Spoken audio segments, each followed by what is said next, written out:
to hear. I love to sing its word. It sounds like music in my ear. The sweetest name on earth. Oh, how I love Jesus. Oh, how I love Jesus. Oh, how I love Jesus. Because he first loved me. It tells me of a Savior's love who died to set me free. It tells me of his precious blood, the sinner's perfect plea. Oh, how I love Jesus. Oh, how I love Jesus. Oh, how I love Jesus. Because he first loved me. Oh, how I love Jesus. Oh, how I love Jesus. Oh, how I love Jesus. Because he first loved me. Amen. Jesus is on the main line. I tell him what you want. Oh, Jesus is on the main line. Tell him what you want. Jesus is on the main line. Tell him what you want. You just call him up and tell him what you want. If you want your sins forgiven, tell him what you want. Oh,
He woke me up this morning. I was close, was in my right mind. Oh, he didn't let me sleep too late. He woke me right on time. He woke me up this morning. He started me on my way. The Lord is blessing me right now. He woke me up this morning. I was close in my right mind. Oh, he didn't let me sleep too late. Oh, what a mighty, mighty God we serve. The Lord is blessing me right now. Oh, right now. The Lord is blessing me right now. Oh, right now. The Lord is blessing me right now. Oh, right now. He woke me up this morning. He started me on my way. Blessing me right now.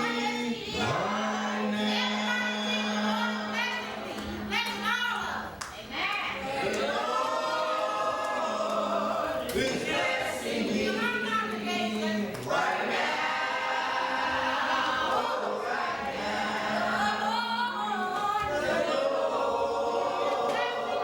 Is blessing me right now. Oh, right now. He woke me up this morning. He started me on my way. The Lord is blessing me right now.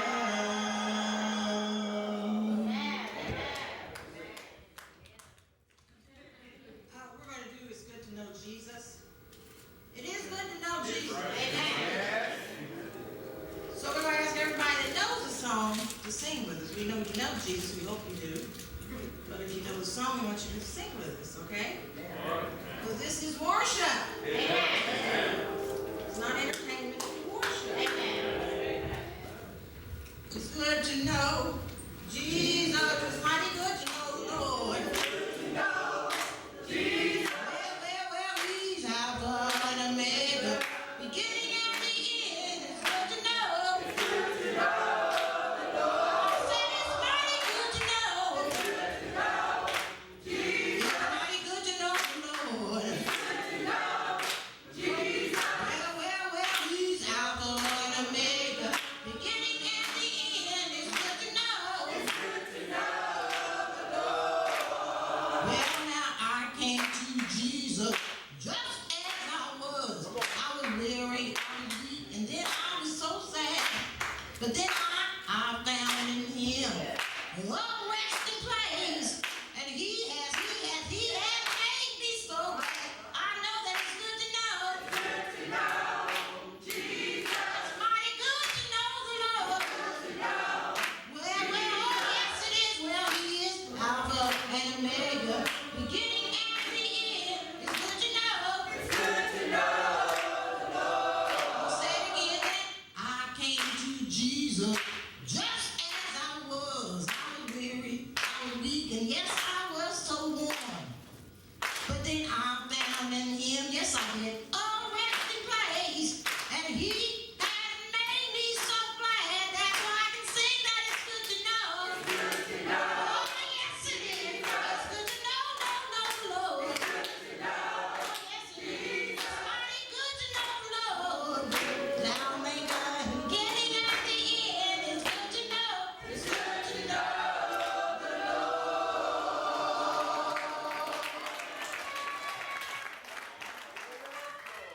Time I turn around, He is blessing me. Yes, every time I turn around, the Lord is blessing me. Every time I turn around, God is blessing me. He's blessing me over and over again. Now every time I pray to God, He is blessing me. Yes, every time I pray to God, He is blessing me. Yes, every time I pray to God, He is blessing me. He's blessing me over and over again. Now every time I wave my hand, God is blessing me. Now every time I wave my hand, God is blessing me. Every time I wave my hand, the Lord is blessing me. He's blessing me over and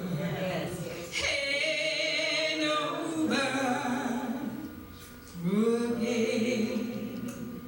Now every time they scandalize my name, the Lord is blessing me. Yes, every time they scandalize my name, the Lord is blessing me. Yes, every time they scandalize my name, the Lord is blessing me. He's blessing me over and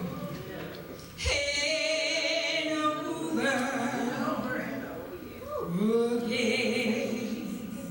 Now every time I pray to God, and every time I wave my hands, and every time I say goodbye, and every time they scandalize my name, Lord, He is blessing me.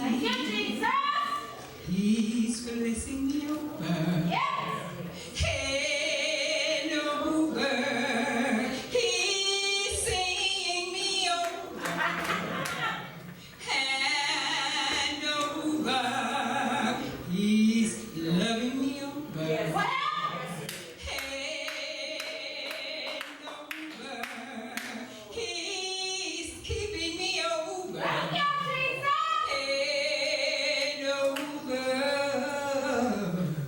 over again.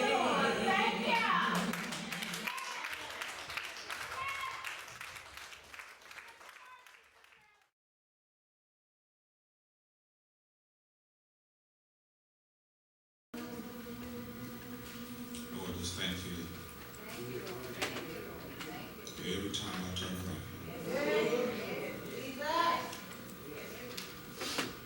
Sometimes you bless us so much that we get busy.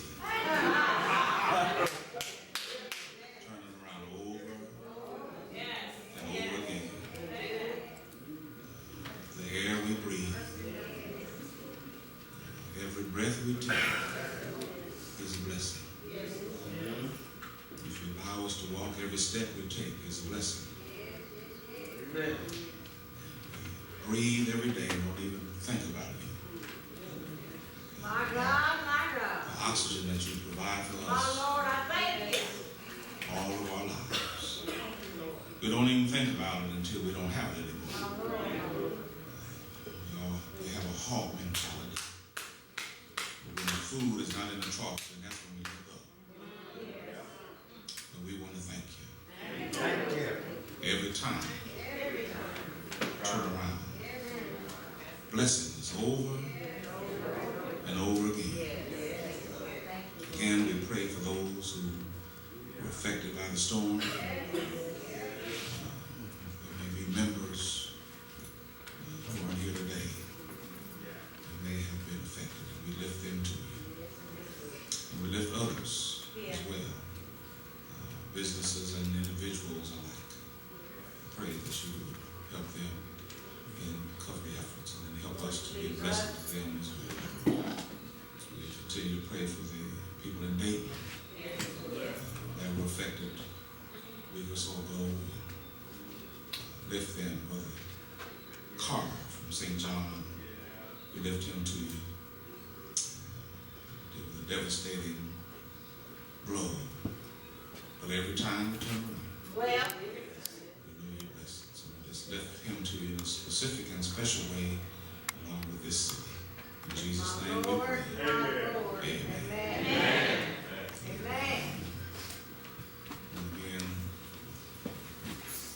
recognize Brian, Deacons, and then all of you, and our family and friends today.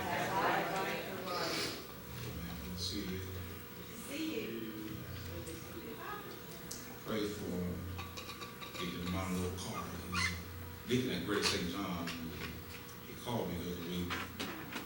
And Olive sent something to St. John to help with water and food and those kind of things for victims. And St. John had a big giveaway in their parking lot because the people in Dayton were very much affected. And he says he's got 2 SUVs that the tornado picked up and threw against his house. And the car that's in the garage, the bricks crumbled and have to actually take out brick by brick to get the car out.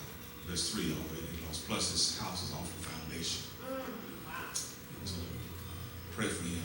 He's in good spirits, but pray for him. And others at the St. John Church who were affected. And people in Dayton. We take for granted so much. And, for years, the tornado stopped 7 miles away. They're trying to say something to us. And it'll go north or south. This time it came by. They call it line winds if they want to. But this city was affected. Amen.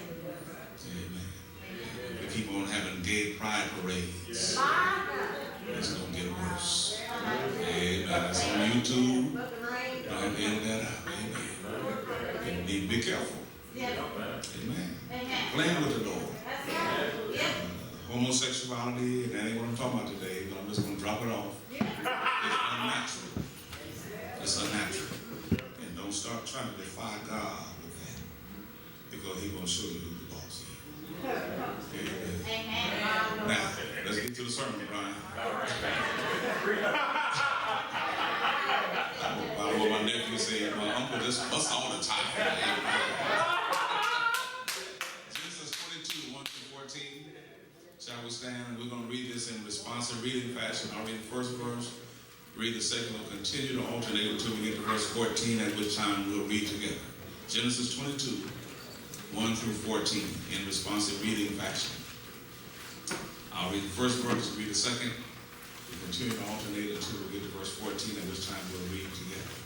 Genesis 22. Amen. Somebody will say, what was that again? Go ahead.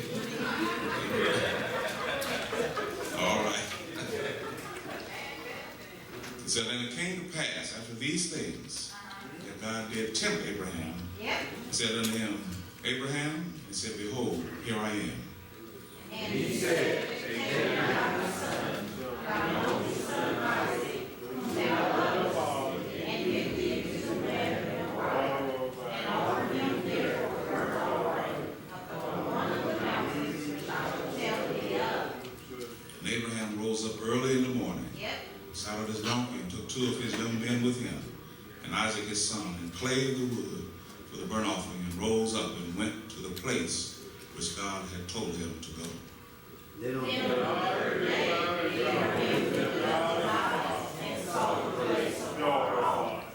And Abraham said unto his young men, Abide ye here with the donkey, and I and the lad will go yonder and worship, and come again to you. And Abraham took the wood of the burnt offering, and laid it upon Isaac his son, and he took the fire in his hand, and a knife, and they went both of them together. And Isaac spake unto Abraham his father, and said, My father? And he said, Here I am, my son. He said, Behold, the fire and the wood, but where is the lamb for burnt offering? And Abraham said, My son, I will burn myself so they went both of them together. They came to the place which God had told him of, and Abraham built an altar there, and laid the wood in order, and bound Isaac his son, and laid him on the altar upon the wood. Abraham stretched his hand, took the knife, and slayed his son. And the angel of the Lord called unto him out of heaven, and said, Abraham, Abraham. He said, Here am I. And he said, Lay not thine hand on the lad, neither do thou anything unto him. For now I know that thou fearest God, seeing thou hast not withheld thy son, thine only son, from me. And Abraham lifted up his eyes and looked, and behold, behind him a ram caught in the thicket by his horns. And Abraham went and took the ram and offered him up for a burnt offering in the stead of his son. Altogether, and Abraham called the name of that place Jehovah Jireh, and he has said to this day, In the mount of the Lord it shall be seen. Amen. Talk about a father, a son, and a sacrifice. Let's go to the Lord again. Lord, thank you for your word, and pray that you bless us and that you speak to us from your word. In Jesus' name. Amen. The father, a son, and a sacrifice. We're often baffled by the things that we have to encounter in life. The onslaughts keep us scratching our heads, and our minds are in a state of perplexity. We're constantly searching magazines and reading newspaper articles and surfing the web as we look for answers to many of life's questions. There are certain songs we sing that are near and dear to our hearts because they seem to soothe the pain. Then we ask ourselves over and over, why me? Why am I the person that has to endure such difficult tests? I know people that live worse than I do, yet who seem to be faring much better. I know those that have no respect for God. They don't show up for church. And they treat people any kind of way.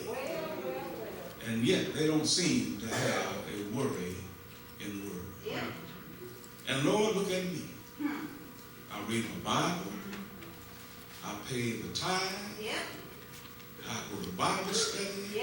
I go to Sunday school.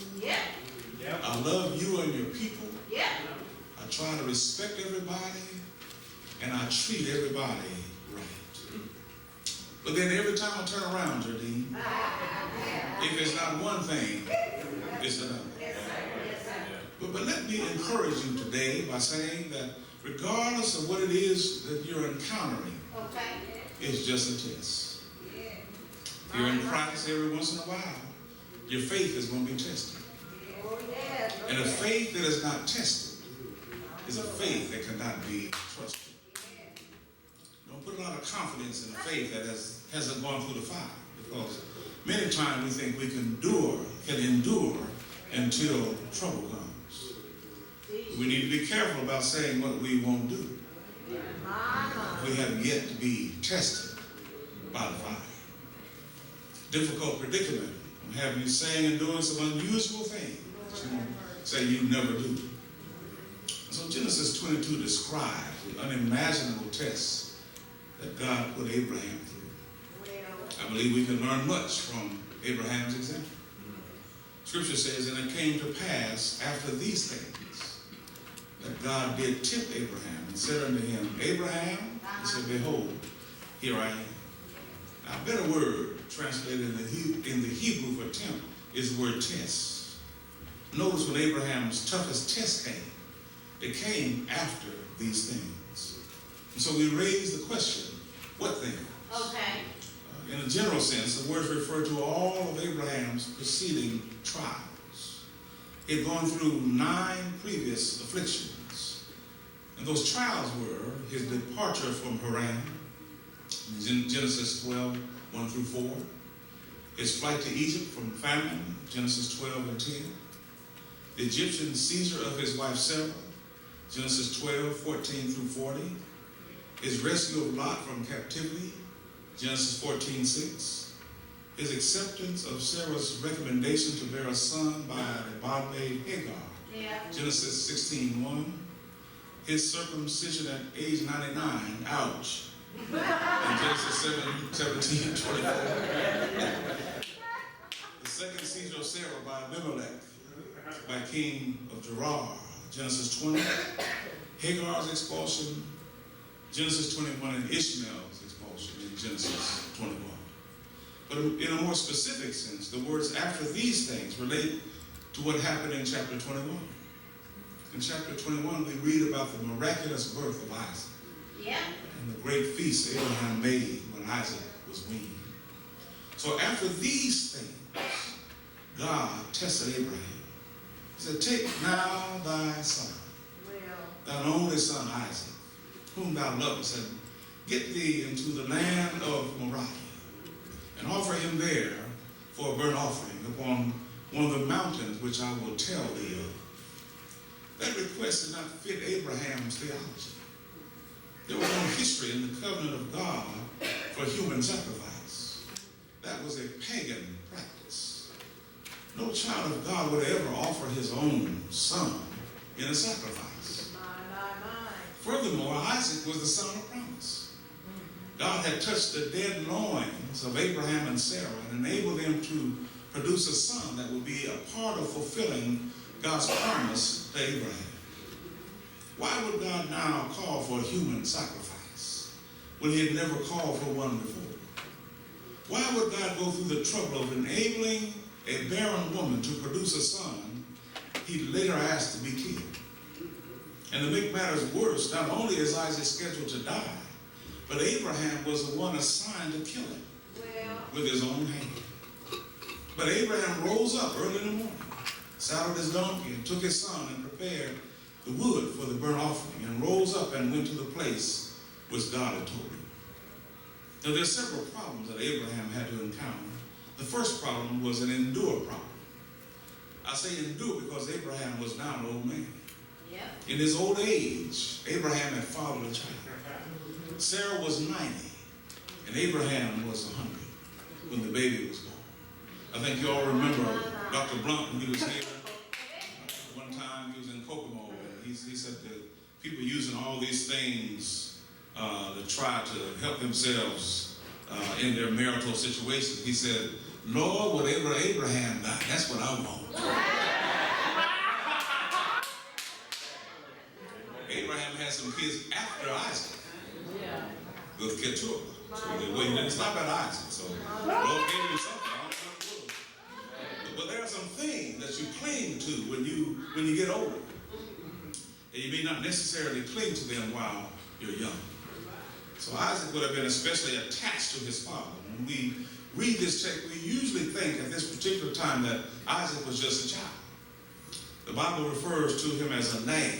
And whenever you think in terms of a lad, most of the time you're assuming you're talking about a child. But don't let the word lad fool you. Benjamin, the baby son of Jacob, was referred to as a lad in the 44th chapter of Genesis. And this after he had fathered 10 grown sons. The word lad could very easily indicate that he was a young man or grown man. So lad in this context has no age qualifier.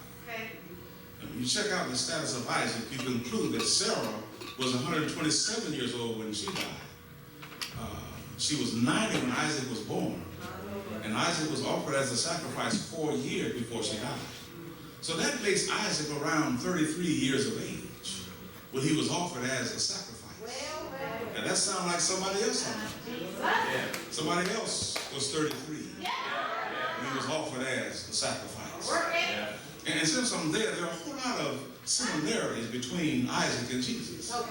You see, Isaac is a type of Christ. In order for Isaac to be born, a miracle had to happen because both of his parents were so old and barren. When Jesus was born, remember that Mary, his mother, was about 13 or 14. However, she is what we call nowadays a teen mother, but she had never been touched by man. According to scientific technology, a woman cannot conceive without the involvement of a man. Nonetheless, Jesus was born, resolving that his birth was a miracle because no man was involved. Isaac's mother did not name him. Abraham, Isaac's father, gave him his name. And you also remember that God himself did not allow Mary or Joseph to name Jesus.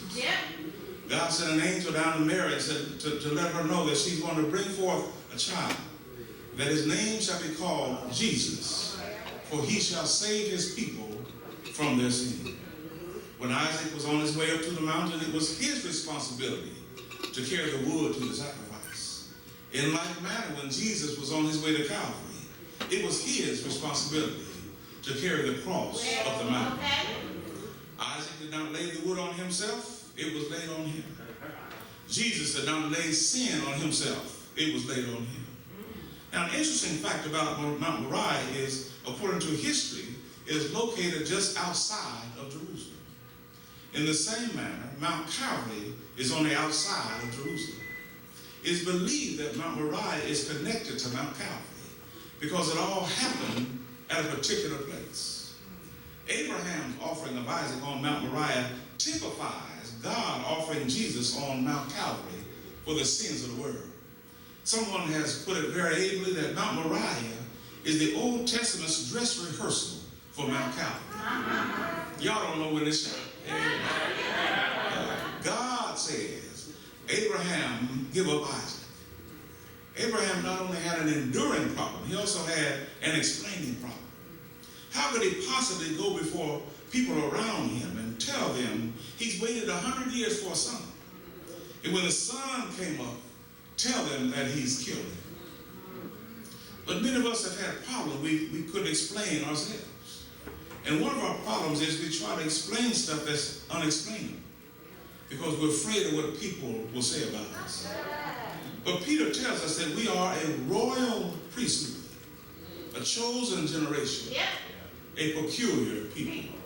So don't think it's strange when people see you loving people that you otherwise can't stand. And then when they see you being kind to people that you know can't stand you, because we're peculiar. Let them go ahead and get their shovels out and dig ditches. You don't have to explain nothing. Let them go ahead and run your name through the mud. You don't have to explain anything. Let them make you the focus of their investigation. You don't have to say a word because you have a characteristic trait that is hard for the undiscerning to understand. And that is that you are a peculiar people. You have a quality about you that stabilizes you when ungodly tongues start wagging. And that quality is that you are peculiar. Now watch Abraham. The Bible says he rose up early in the morning. So he acted with promptness. Usually, when there's a problem in our lives, we approach them at a snail's pace. But though Abraham's heart is torn, though he's faced with a laundry list of unanswered questions, he obeys God. Many of us so often excuse ourselves from the hard things of life and try to explain away difficult situations. We don't like the pressure of giving up some of the stuff in our lives that gets in the way of us committing our lives to Christ. We don't like the unpleasant. We don't like things that disturb us. And we feel better if we had more information to make us more comfortable. But Abraham was not provided with an explanation. He was just told to go to the land of Moriah. And I remember growing up, sometimes Mom would say something, we'd ask, she'd say, because I told you to. With no explanation. She was sovereign in and of herself. because I said so. So he says, go to the land of Moriah and offer him therefore a burnt offering on one of the mountains that I'll tell you of. Yeah. He said, I'm not going to tell you everything now, Abraham. And many people have a problem with that now. That's one of the reasons they call the psychic hotline. They want to know what's going to happen tomorrow. They want to know what's going on with their boyfriend or their girlfriend, with a husband or a wife.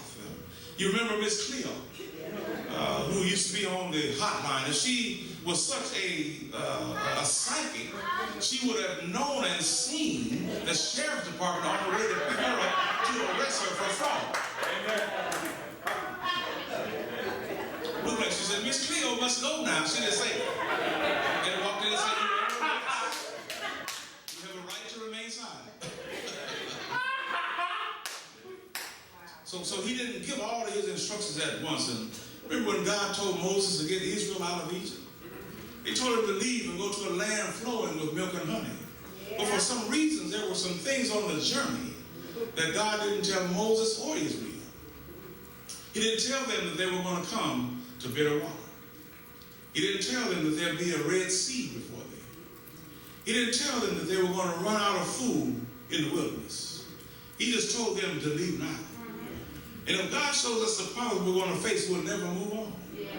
If he shows you you're going to run into an enemy, you probably go in another direction. The enemy just might be the trapeze that God is using to help you leap over some stuff that you otherwise wouldn't if you hadn't run into your enemy.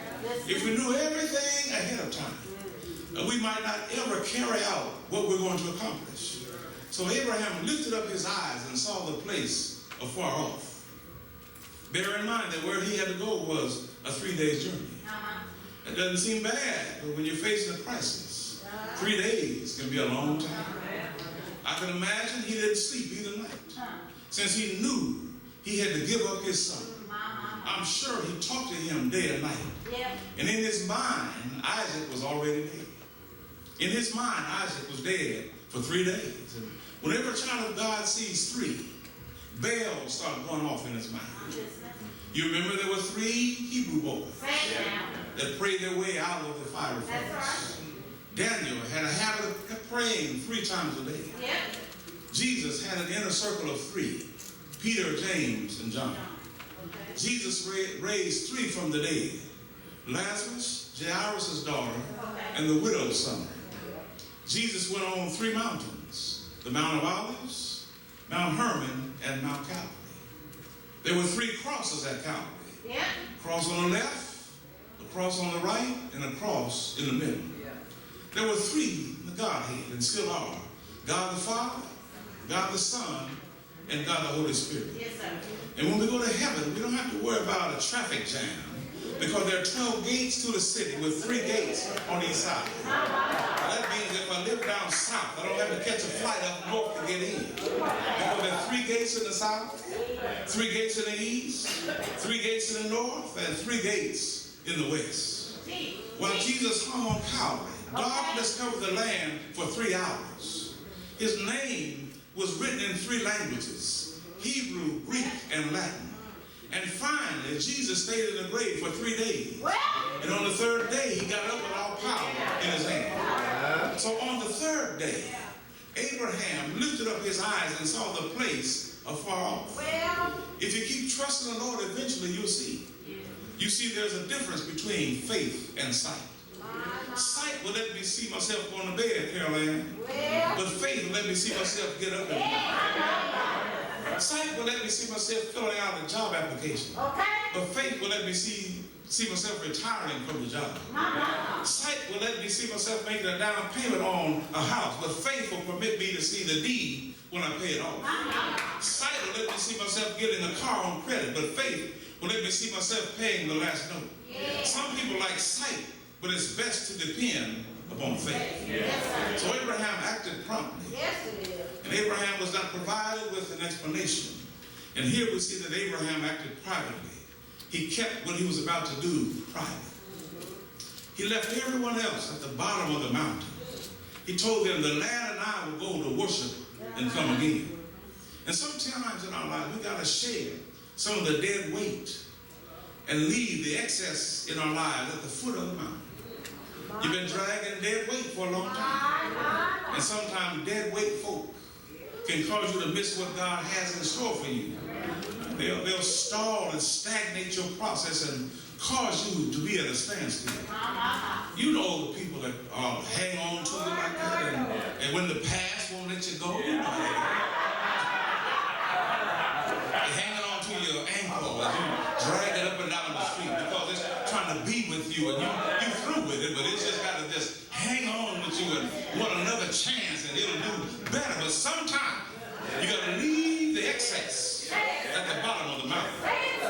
There are times in our life where we got to get away from other people and leave the people around us because there's certain things the Lord wants to do with just you. He don't want you to be unduly burdened with unnecessary baggage. Now they might be able to give you a ride where you need to go, but at some point they're going to need to wait until you get through, until you get back. They're going to have to wait in the car. You have an appointment with God, and there's just some places that you can't take your posse with you. It's just sometimes you and God. But this also portrays a shadow of what would happen at Calvary. But the crowd gathered to watch Jesus, and they saw him there hanging. And the crowd was there when he uttered the 7 last statements. The crowd was there when they nailed his hands. The crowd was there when they put spikes in his feet. And the crowd was there when they put a crown of thorns in his head. But then it seems as if God was saying, I need to have about 3 hours of privacy with my son. So he blew out the sun. The Bible says it was dark for 3 hours. One writer said it was so dark that it was like 1,000 midnights. Nobody knows what happened in that 3 hours of darkness, but Isaiah says it best when he says, but he was wounded for our transgression. He was bruised for our iniquity. The chastisement of our peace was upon him, and with his stripes we're healed. He had to do battle with the sinfulness of sin. Well, Abraham acted with promptness. He was not provided with an explanation. We see he acted privately, but now we see how he explores, or rather how he professed his faith. So they went up the mountain. Isaac said, Father, we got the fire. We got the wood, but where's the lamb for the burnt offering? Abraham said, God will provide himself a lamb for a burnt offering. Well, Abraham had trained Isaac in the ways of the Lord because Isaac detected the lamb was missing. And in today's time, we're raising children who are going to church, but there's no lamb there. There's some preachers who'll tell you how to get rich quick, how you can ride in the finest of cars, how you can have all the bling you want, but the lamb isn't there. They'll tell you how to be successful in life. Go to college and get an education. Be socially active and accessible, but there's no lamb. The fire of excitement is there. The ritual of wood is there, but the lamb is absent. We got theological seminaries throughout this country telling us about the fire of the wood, but they don't mention the lamb. In other words, you can sit through an entire worship setting and never hear the name of Jesus mentioned. You'll never hear a word about his death, burial, and resurrection, because the lamb has either been misplaced or replaced. It doesn't matter how well the choir sang. It doesn't matter how well the deacons prayed. If you don't have a sense of and at least recognize the presence of the lamb, you're in the wrong place. Abraham bound Isaac, and here Isaac is 33 years old, same age as Jesus, not even putting up a fight. He's a grown man. Now we can see why Abraham left the 2 young men at the foot of the mountain. Perhaps they would have interfered in the process. They probably would have stopped him and said, no, Mr. Abraham, don't do that to your son. Are you crazy? Do you have Alzheimer's? Do you have dementia? Have you lost your mind? Why are you trying to kill your son? So they waited at the foot of the mountain. He laid Isaac on the altar, laid the wood in order, bound him up. He didn't just lay it down, but he laid it down in order. In other words, here's a man getting ready to give up his son, but he's still doing things right. Most of us think that when we're under pressure, that we can just do it any old kind of way. But Abraham was aware of the fact that God is a God of order. first chapter of Leviticus, Aaron's sons laid the wood in order on the fire.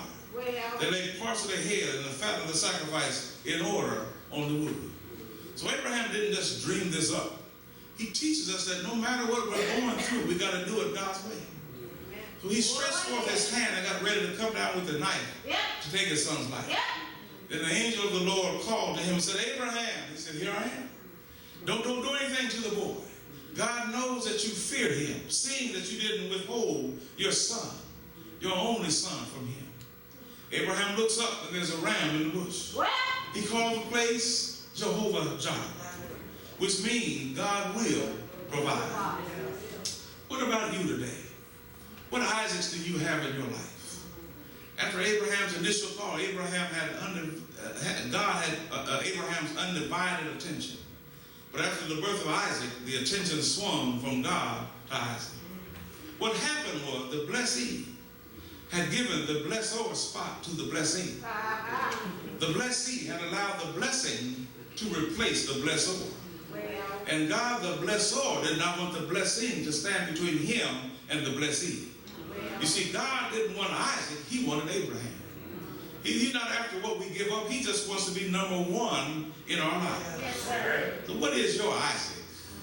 Who is it or what is it that's blocking your view of God? Is it your child? Is it a relationship you're in? Is it your parents? Is it your job? What is it that has you blocked from seeing God? Is it your money? Is it your home, your car, your job? Perhaps your Isaac is your popularity or position or your power in the community. Whatever your Isaac is, God will command you to give him up, because God does not want your Isaac to eclipse him. He will not enter into competition with blessings that he gives us. When God gives a command, you don't have to be tripping, going on around. Just obey what he said to do. Dr. Harry S. Wright, former pastor of the Cornerstone Baptist Church of Brooklyn, New York, says that some people feel like you can break God's commandments. But the fact of the matter is, when you disobey his commandments, they'll break you. Abraham was in an awful dilemma. For if Abraham would obey God, then he could keep God and lose his son. But if he disobeyed God, he'd lose God and keep his son. What Isaac do you have in your life? What is it that you need to sacrifice? What is it that you need to let go today so you can see God provide? Amen. Someone has said that only in the Christian life does sacrifice and surrender bring joy. Justin Vandeventer is an example of that. Born in 1855, he grew up with an interest in art and music. He received Christ at the age of 17, went on to college and was a successful teacher of music. He mastered 13 instruments and composed music. He was involved at his church in the music ministry. Eventually, he found himself torn between a successful teaching career and soul winning. He eventually surrendered to God and became an evangelist, spreading the good news everywhere he went. And he wrote a song that we sing every once in a while that reminds us of our lesson today. He says, all to Jesus I surrender. All to him I freely give. I will ever love and trust him in his presence daily. All to Jesus I surrender. Humbly at his feet I bow. Worldly pleasures all forsaken. Take me, Jesus, take me now. Then he goes on to say, I surrender all. I surrender all. All to Jesus, my blessed Savior. I surrender all. And when you surrender all, you'll be blessed. When you surrender all, God will take notice and provide a ram in the bush for you. Yep. Jesus is our sacrificial lamb. He died, but he's not dead. As we said early Sunday morning, rose with all power in his hand. The blood that he shed for us covers, and clears, and cleanses all of us. We just need to remove our obsession with Isaacs and put God in his rightful place. Amen. God bless you. Thank you.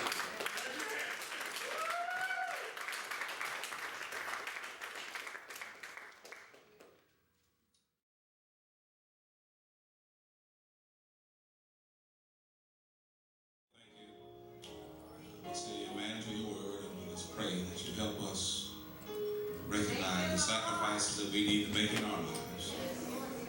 that we can be pleasing to you. It's not about what the sacrifice is. It's about our attitude toward you. And whether or not we're willing to give up that thing which is in the way. It could be relationships, could be money, could be cars, could be clothes, it could be relatives, children, spouses.